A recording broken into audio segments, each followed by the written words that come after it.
ଦୁଇ ଦିନିଆ ଓଡ଼ିଶା ଗସ୍ତରେ ଆସି ନିଜର ଜନ୍ମମାଟି ବା କର୍ମମାଟି ରାଇରଙ୍ଗପୁରରେ ପହଞ୍ଚିଛନ୍ତି ରାଷ୍ଟ୍ରପତି ଦ୍ରୌପଦୀ ମୁର୍ମୁ। ବିମାନ ବନ୍ଦରରେ ଅବତରଣ କରିବା ପରେ ତାଙ୍କୁ ମୁଖ୍ୟମନ୍ତ୍ରୀ ମୋହନ ମାଝୀ ଏବଂ ରାଜ୍ୟପାଳ କମ୍ଭମପତି ଭବ୍ୟ ସ୍ୱାଗତ କରିଥିଲେ। ସେଠାରୁ ଆସି ଏମ୍ସ ସହଭାଗିତାରେ ନିର୍ମାଣ କରାଯାଇଥିବା ମାଗଣା ସ୍ୱାସ୍ଥ୍ୟ ଶିବିରର ଶୁଭ ଉଦ୍ଘାଟନ କରିଥିଲେ ରାଷ୍ଟ୍ରପତି। ଏହାସହ ସ୍ୱାସ୍ଥ୍ୟକର୍ମୀମାନଙ୍କ ସହ କଥା ମଧ୍ୟ ହୋଇଥିଲେ। ଏହାପରେ ରାଷ୍ଟ୍ରପତି କୁସୁମୀ ବ୍ଲକ ପାଇଁ ମେଗା ପାଇପ୍ ଜଳ ଯୋଗାଣ ପ୍ରକଳ୍ପ, ବ୍ରହ୍ମାକୁମାରୀ ସଂଗଠନର ନୂତନ ଭବନ, ସ୍ପେଶାଲ ସର୍କିଟ୍ ହାଉସ୍ ଏବଂ ନବଗଠିତ ରାଇରଙ୍ଗପୁର ପୋଲିସ ଜିଲ୍ଲାର ନୂତନ ଆରକ୍ଷୀ ଅଧୀକ୍ଷକ କାର୍ଯ୍ୟାଳୟର ଶୁଭ ଉଦ୍ଘାଟନ କରିଥିଲେ।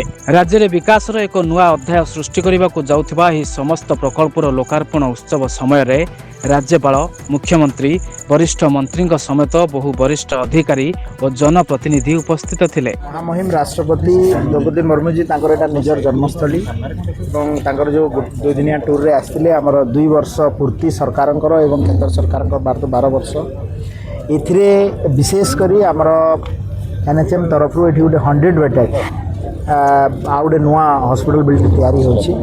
ତା ସହିତ ଏମ୍ସର ଗୋଟେ ଏଠି ଗୋଟେ ସେଣ୍ଟର ରହିବ, ଯାଦ୍ୱାରା କି ଆମେ ଆଜି ଯେମିତିଆ ଦେଖିଲେ ଯେ ଆମର ପାଖାପାଖି 40 ଜଣ ସ୍ପେଶାଲିଷ୍ଟ ଡକ୍ଟର ଏମ୍ସ ଆଉ ଆମର ହେଲ୍ଥ ଆଣ୍ଡ ଫ୍ୟାମିଲି ୱେଲଫେୟାର ଡିପାର୍ଟମେଣ୍ଟରୁ ଆସିଥିଲେ ଏବଂ ଆମେ ଏଇ ସୁବିଧା ଲୋକଙ୍କର ସ୍କ୍ରିନିଂ କରାଯିବା, ତାଙ୍କୁ ଫଲୋ ଅପ୍ ଆକ୍ସନ୍ କରିକି ଉତ୍ତମ ସ୍ୱାସ୍ଥ୍ୟ ସେବା ପହଞ୍ଚାଇବା ପାଇଁ ଆମର president of India, honourable president of India ତାଙ୍କର ଭାବନା ତାଙ୍କୁ ସମ୍ମାନ ଜଣାଇ ଆମ ସରକାରଙ୍କ ତରଫରୁ ଏହି କାର୍ଯ୍ୟକ୍ରମ ଆୟୋଜନ କରାଯାଉଛି। ଏକ ଗୁରୁତ୍ୱପୂର୍ଣ୍ଣ କଥା ହେଉଛି ଯେ ଆସନ୍ତାକାଲି ଅର୍ଥାତ୍ ଶନିବାର ରାଷ୍ଟ୍ରପତି ଦ୍ରୌପଦୀ ମୁର୍ମୁଙ୍କର ଜନ୍ମଦିନ।